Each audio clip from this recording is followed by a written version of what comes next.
I remember the first time I heard about the deep woods. It was one of those whispered tales passed around the campfire, the kind that made your skin prickle and your imagination run wild. The older kids called it the Forest of Lost Souls, but we just knew it as the deep woods. No one really knew where it started or ended. It was just this vast, endless expanse of trees and shadows that seemed to stretch on forever. The stories said it was cursed, that those who ventured too far in never came back. It was the kind of place that haunted your nightmares, the kind of place you dared your friends to go into just to see who was brave enough or stupid enough to take the challenge. But there was always that one guy, the one who swore up and down he'd been there, seen things he'd never talk about again. We all laughed it off, of course. Everyone loves a good scary story, but no one really believed them. Or at least, we pretended not to. It was late summer, the air thick and heavy with the promise of autumn. I had just finished my first year of college and was back in my hometown for the break. The small town felt even smaller after living in the city, but there was something comforting about the familiarity of it all. The same people, the same places, even the same old legends about the deep woods. But this time, they felt different. More real, somehow. Maybe it was the quiet boredom of small-town life, or maybe it was the way the trees seemed darker, more oppressive than I remembered. One night, a few friends and I were hanging out at Jake's place. We were bored out of our minds, and someone, probably Jake, brought up the deep woods. It started out as a joke, but after a few beers, the idea of actually going there started to seem less crazy and more like an adventure. The night was still young, and we were looking for something to do, something to shake off the monotony. "Come on, man. You've been talking about that place for years," Jake said, his voice a mix of challenge and excitement. "Let's just go. What's the worst that could happen?" I wasn't sure if he was being serious or if it was just the beer talking, but before I knew it, we were piling into his old pickup truck, driving towards the edge of town. The road was rough, more dirt than pavement, and as we got closer to the woods, the trees seemed to close in around us, the branches reaching out like skeletal fingers. The deep woods were eerily quiet when we arrived. No birds, no insects, just the sound of our footsteps crunching on the dead leaves and twigs beneath our feet. The air was thick with the smell of damp earth and decay, and I could feel a chill running down my spine despite the warmth of the night. "This place gives me the creeps," Emily whispered, her voice barely audible.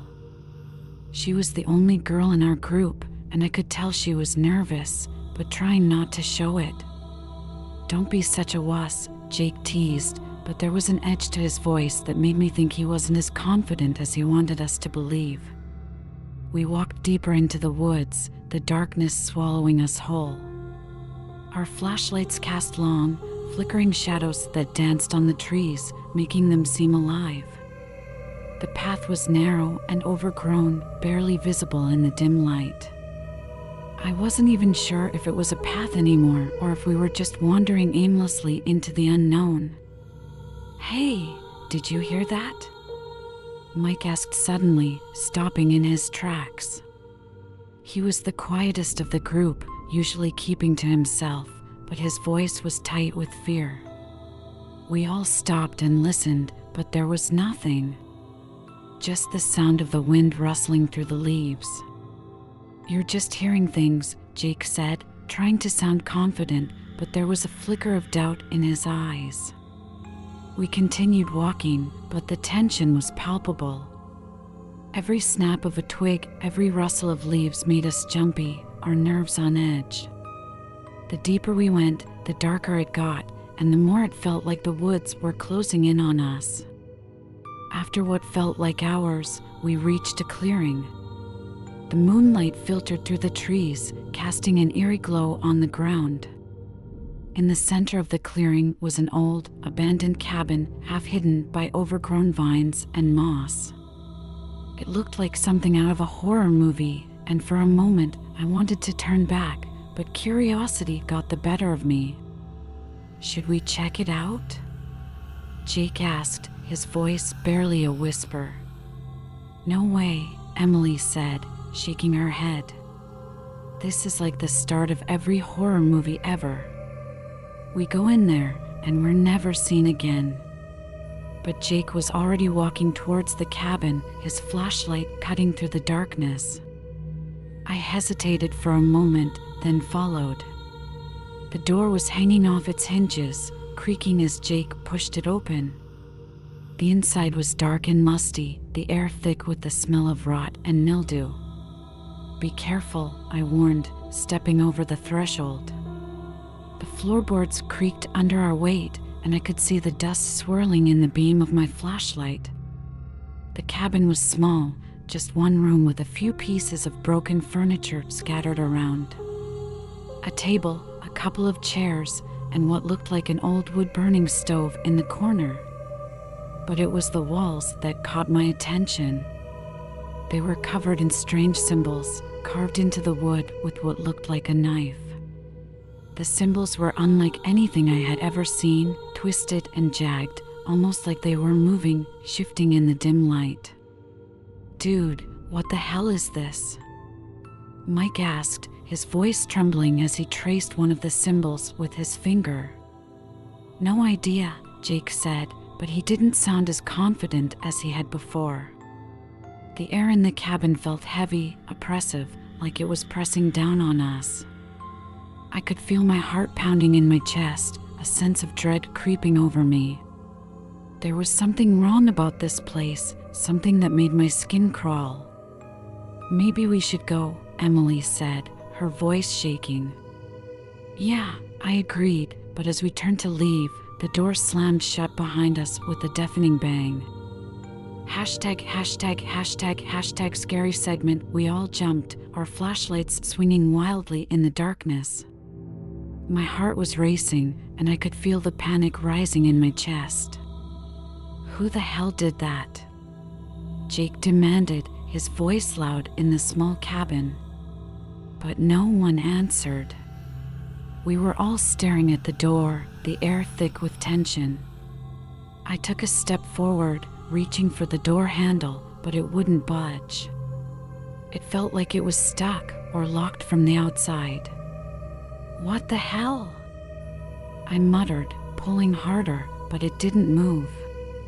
"Let's just break a window and get out of here," Mike suggested, his voice tight with fear. But when we turned to the windows, they were gone. Where the windows should have been, there was just solid wood, as if they had never been there at all. My mind was racing, trying to make sense of what was happening, but nothing made sense. This wasn't possible. "We need to get out of here," Emily said, her voice trembling. "Something's not right." But there was no way out. The cabin seemed to be shifting around us, the walls closing in, the air growing colder. The symbols on the walls seemed to glow, pulsating with an eerie light. I could feel a presence in the room with us, something dark and malevolent. "We're not alone," I whispered, my voice barely audible. As if in response, the temperature dropped suddenly, our breath visible in the cold air. The lights of our flashlights flickered and then went out, plunging us into darkness. I could hear the others breathing heavily, the sound of their fear palpable in the thick, cold air. And then I heard it. A low, guttural growl coming from the corner of the room. I froze, my heart pounding in my chest. The growl grew louder, closer, and I could feel the hairs on the back of my neck stand on end. "Did you hear that?" Emily whispered, her voice shaking. "Yes," I replied, my voice barely above a whisper. "We need to get out of here." But there was nowhere to go. The cabin was small, and the growling was getting closer, coming from all around us. I could feel something in the darkness, something moving, watching us. And then, out of the corner of my eye, I saw it.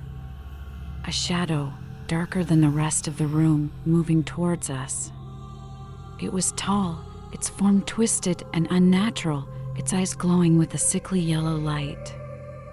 "Run!" I shouted, but there was nowhere to run to. The shadow lunged at us, its form shifting and writhing as it moved.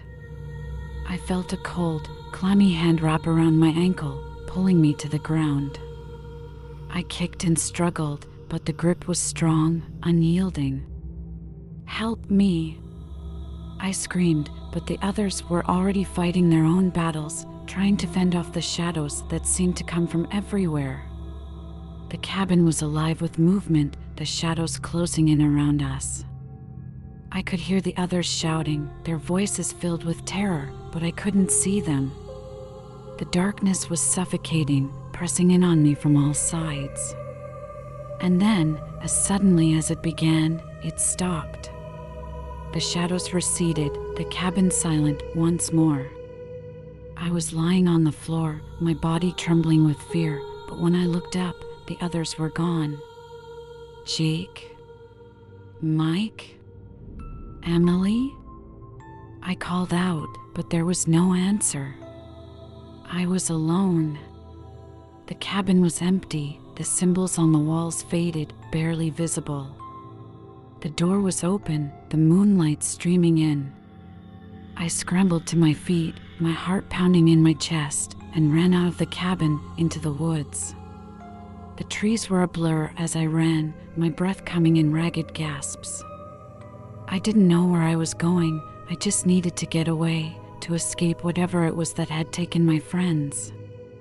But the woods were endless, the trees towering over me, their branches reaching out like skeletal hands.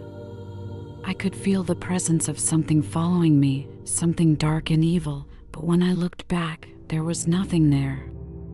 I ran until I couldn't run anymore, collapsing on the ground, my body shaking with exhaustion and fear. The woods were silent, the only sound the pounding of my heart in my ears. I don't know how long I lay there, but when I finally found the strength to get up, the first light of dawn was filtering through the trees. The darkness was gone, replaced by the pale light of morning, but the fear lingered, a cold knot in my stomach. I stumbled through the woods, my mind numb with shock. I had no idea where I was, or how to get back. The trees all looked the same, and every direction seemed to lead deeper into the forest. It felt like hours before I finally found my way out, the trees giving way to a small dirt road. I collapsed by the side of the road, my body shaking with exhaustion and relief.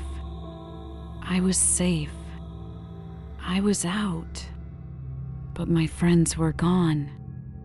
And the deep woods were still out there, waiting. The relief of escaping the deep woods was fleeting. As I sat there on the side of the road, my breath coming in ragged gasps, I felt the weight of the night pressing down on me. My friends were still out there, lost in the darkness, and I had no idea what had happened to them. The thought of leaving them behind gnawed at me, a cold, relentless guilt that I couldn't shake. But as much as I wanted to go back, to try and save them, the fear was overwhelming. The memory of those twisted shadows, the cold grip of the hand that had pulled me down, was too fresh, too real. I had barely escaped with my life, and the thought of going back into those woods made my blood run cold. For a long time, I just sat there, staring at the line of trees that marked the edge of the woods. The sun was rising, casting long shadows across the road, but the light did nothing to dispel the darkness that seemed to cling to me, to the very air around me. I could still feel it, that malevolent presence lurking just out of sight, waiting for the chance to drag me back into the abyss. Eventually, a car came down the road, an old rusted sedan that looked as if it had seen better days. The driver was an older man, his face lined with age and hard living. He slowed down as he saw me, concern flickering in his eyes. "You all right, son?" he asked, leaning out of the window. I hesitated, the words catching in my throat. What could I possibly say? That I had just escaped from a cursed forest where shadows came to life and my friends had vanished without a trace? No one would believe me. I need help, I finally managed, my voice trembling. The man nodded, his gaze flicking to the woods behind me, then back to my face. There was something in his eyes, a knowing look that made my heart skip a beat. Did he know? Had he seen what I had seen? "Get in," he said, his voice gruff but not unkind. "I'll take you to the nearest town." I climbed into the car, my body aching with exhaustion. The man didn't ask any more questions as he drove, and I was grateful for the silence. I leaned back in the seat, trying to calm the whirlwind of thoughts in my head, but all I could think about was the cabin, the symbols on the walls, and the shadows that had taken my friends. The drive felt like it took forever, the road winding through the countryside, but eventually we arrived at a small town. It was the kind of place that time seemed to have forgotten, with old buildings and narrow streets. The man dropped me off at a diner on the main street, pressing a few crumpled bills into my hand. "Get yourself something to eat," he said, his voice softening. "And stay out of those woods, you hear?" I nodded, unable to find the words to thank him. As he drove away, I stood there for a moment, feeling lost and alone. The town was quiet, almost eerily so, and I could feel the weight of the night still pressing down on me. I walked into the diner, the bell above the door jingling softly. The place was nearly empty, just a couple of old-timers nursing their coffee at the counter. I sat down at a booth in the corner, my mind still reeling from everything that had happened. The waitress, a middle-aged woman with tired eyes, came over and took my order. I wasn't hungry, but I ordered a coffee and a sandwich just to have something to do, something to distract myself from the fear that was gnawing at my insides. As I waited, I pulled out my phone, my hands shaking as I tried to call Jake, Mike, or Emily. But there was no signal. The screen flashed "no service," and I felt a wave of frustration and fear wash over me. It was as if the deep woods had followed me, cutting me off from the rest of the world. The waitress brought my coffee and sandwich, and I picked at the food, my appetite completely gone. I couldn't stop thinking about my friends, about what had happened to them. Were they still out there, trapped in that cabin? Or had something worse happened? I needed answers, but I had no idea where to start. The town was small, and it didn't seem like the kind of place where people would know about the deep woods, much less believe in the kind of things I had seen. But I couldn't just sit here and do nothing. After finishing my coffee, I paid the bill and left the diner. The sun was fully up now, the sky a bright, cloudless blue, but the daylight did little to dispel the sense of dread that hung over me. I needed to find someone who could help, someone who knew about the deep woods and the horrors that lurked within them. As I walked down the main street, I noticed a small bookstore tucked between two larger buildings. The sign above the door read "The Whispering Oak," and something about the name sent a shiver down my spine. It was a long shot, but I figured it was as good a place as any to start. The inside of the bookstore was dimly lit, the shelves crammed with old, dusty books. The air was thick with the smell of paper and ink, and there was a strange stillness to the place, as if time itself had slowed down. An elderly woman sat behind the counter, her silver hair pulled back into a neat bun. She looked up as I entered, her sharp blue eyes studying me with an intensity that made me uncomfortable. "Can I help you?" she asked, her voice soft but firm.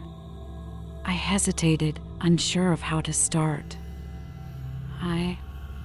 I'm looking for information," I said finally. "About the deep woods." The woman's expression didn't change, but there was a flicker of something in her eyes, recognition, perhaps, or maybe even fear. The deep woods, she repeated slowly, as if tasting the words. What would you want with that place? I was there last night, I said, my voice trembling. My friends and we went in, and something happened. They're still out there, and I don't know how to find them. The woman's expression softened, and she gestured for me to sit down in one of the old, worn chairs by the counter. Tell me what happened, she said, her voice gentle but insistent. I took a deep breath and recounted the events of the previous night, the fear and confusion still fresh in my mind. I told her about the cabin, the strange symbols on the walls, the shadows that had come to life. As I spoke, the woman listened intently, her expression unreadable. When I finished, there was a long silence. The woman's eyes were distant, as if she were lost in thought. You're not the first to come to me with stories like this, she said finally, her voice barely above a whisper. The deep woods have always been a place of darkness, a place where the veil between our world and the other is thin. The other? I asked, a shiver running down my spine. The world of spirits, of shadows and lost souls, she said, her voice low and serious. There are places in this world where the boundary between the living and the dead is weak, where things from the other side can slip through. The deep woods is one of those places. I felt a cold knot of fear tighten in my stomach. What happened to my friends? I asked, my voice barely a whisper. The woman sighed, her expression sorrowful. The deep woods are hungry, she said, her voice filled with a sadness that sent a chill down my spine.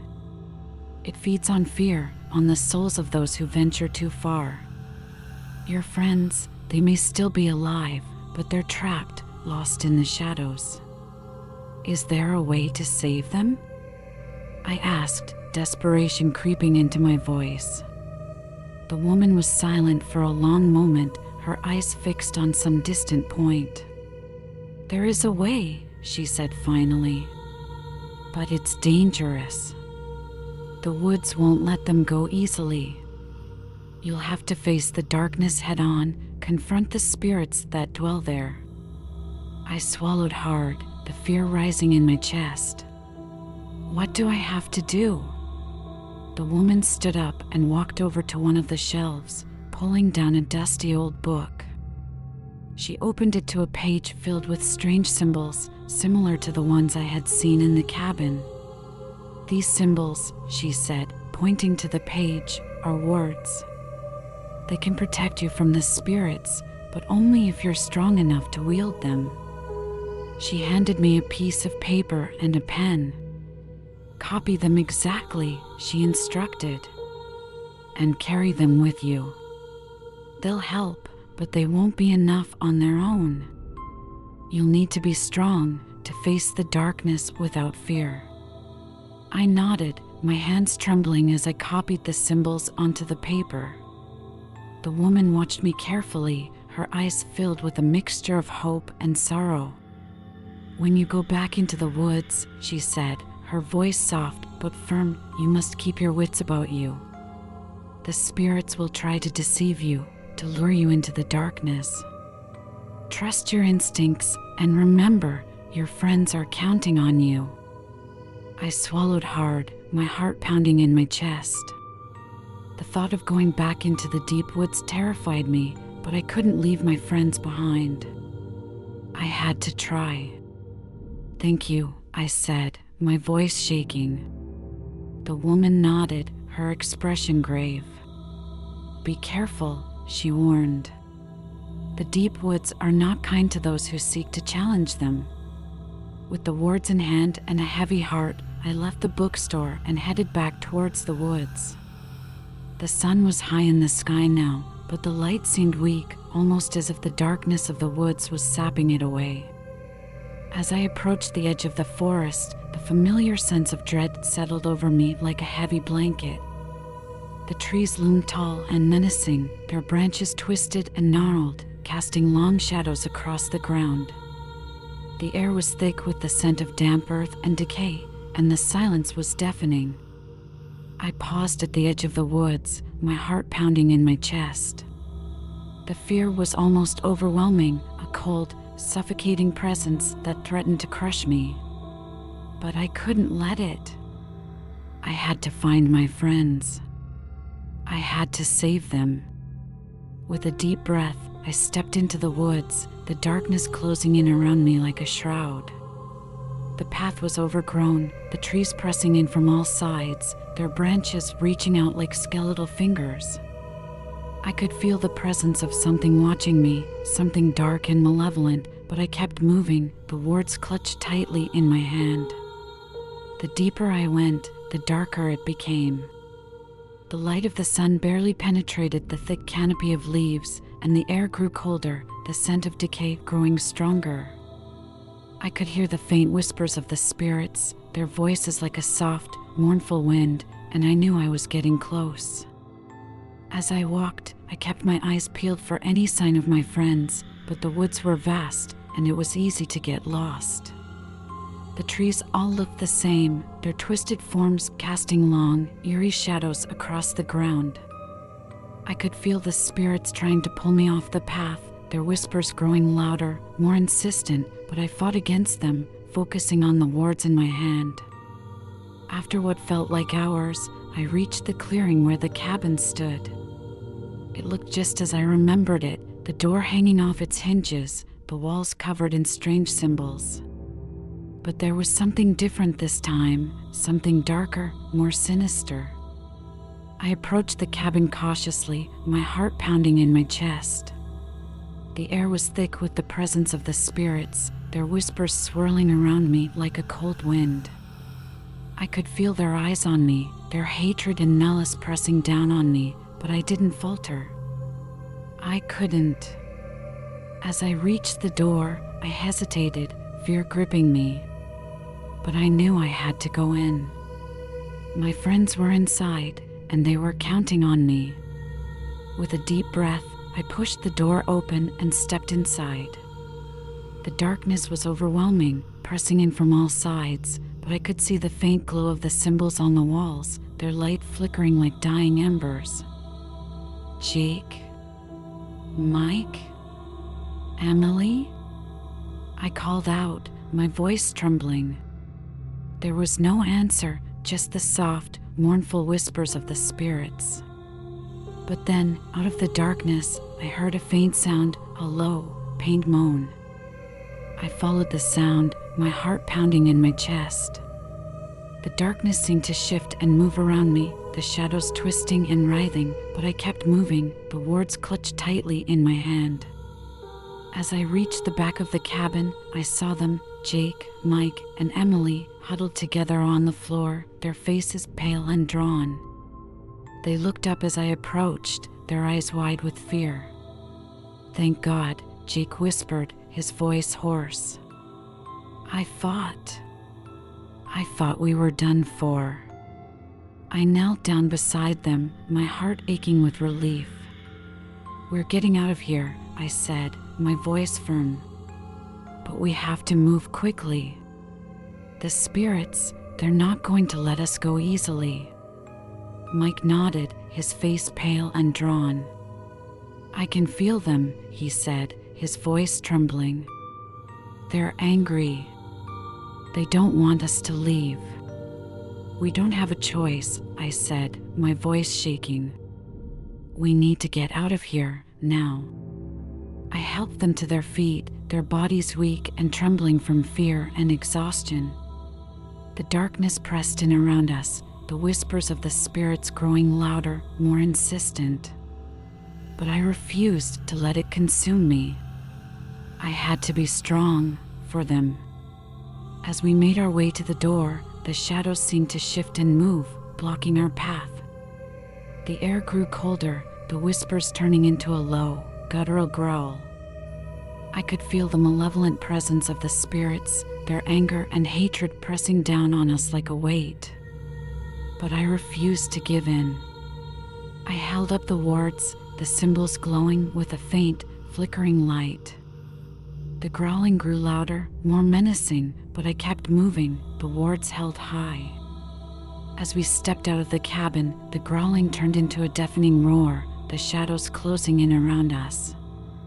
I could feel the spirits trying to pull us back, their cold, clammy hands grasping at us, but I fought against them, the wards glowing brighter. "Keep moving," I shouted, my voice barely audible over the roar of the spirits. We stumbled through the clearing, the darkness pressing in from all sides. The trees seemed to close in around us, their branches reaching out like skeletal fingers, but I kept moving, the wards clutched tightly in my hand. The path was barely visible in the dim light, but I could feel the presence of the spirits growing weaker, their voices fading into the distance. The air grew warmer, the scent of decay replaced by the fresh scent of earth and leaves. And then, suddenly, we were out. The trees gave way to open ground, the sunlight streaming through the leaves. I could feel the weight lifting off my shoulders, the presence of the spirits fading away. We collapsed on the ground, our bodies shaking with exhaustion and relief. The sunlight was warm on my skin, the air fresh and clean. We were safe. We were out. But as I lay there, catching my breath, I couldn't shake the feeling that it wasn't over. The deep woods were still out there, lurking in the shadows, waiting for the next unwary soul to wander too far. The spirits were still hungry, still waiting. And I knew, deep down, that the darkness would never truly let us go. Conclusion, we returned to the town, battered and shaken, but alive. The locals didn't ask questions, they knew better. The elderly woman at the bookstore gave us a knowing nod when she saw us, her expression a mixture of relief and sadness. In the days that followed, we tried to put the events of that night behind us, but the memory of the deep woods lingered. The fear, the darkness, the shadows, it was all still there, lurking in the corners of our minds. Jake, Mike, and Emily struggled to cope with what had happened. They had seen things, felt things that no one should ever have to experience. The deep woods had left its mark on us, a scar that would never fully heal. As for me, I couldn't stop thinking about the woods. The darkness, the spirits, the malevolent presence that had tried to consume us, it was all still out there, waiting. And I knew, deep down, that one day I would have to go back. Not because I wanted to, but because the deep woods would call to me, and I wouldn't be able to resist. The deep woods are not a place for the faint of heart. They are a place of darkness, of shadows and lost souls. They are a place where the boundary between our world and the other is thin, where the spirits of the dead roam free. And if you venture too far, if you stray from the path, they will take you. They will consume you, body and soul, and you will become just another lost soul in the darkness. So if you ever find yourself near the deep woods, remember this, stay away. Don't listen to the whispers, don't follow the shadows. And whatever you do, don't go in. Because if you do, you might never come out. Epilogue. Years have passed since that fateful night in the deep woods, but the memory of it still haunts me. Jake, Mike, and Emily moved away, trying to start fresh, but the shadows of the woods followed them, lingering in their nightmares. As for me, I stayed. I couldn't leave. The woods had a hold on me, a grip that I couldn't break. I spent years researching, studying the symbols and the wards, trying to understand the darkness that dwelled within the deep woods. But no matter how much I learned, how much I tried to protect myself, the fear never left. The darkness was always there, lurking just beyond the edge of my vision, waiting. And then, one day, the call came. A voice, soft and insistent, whispering my name in the dead of night. I knew what it meant. The deep woods were calling me back, and this time I wouldn't be able to resist. I packed a bag, the words carefully tacked inside, and headed towards the edge of town. The road was familiar, the trees looming tall and menacing in the distance. As I stood at the edge of the woods, I took a deep breath, the fear gnawing at my insides. I didn't know what awaited me in the darkness, but I knew I had to face it. The deep woods were calling, and I had no choice but to answer. With a final, lingering look at the town behind me, I stepped into the woods, the darkness closing in around me. The trees seemed to whisper my name, the shadows shifting and moving, but I kept moving forward, the words clutched tightly in my hand. I didn't know what would happen next, or if I would ever come out. But I knew one thing for certain, the deep woods were not a place for the living. And I was about to find out why.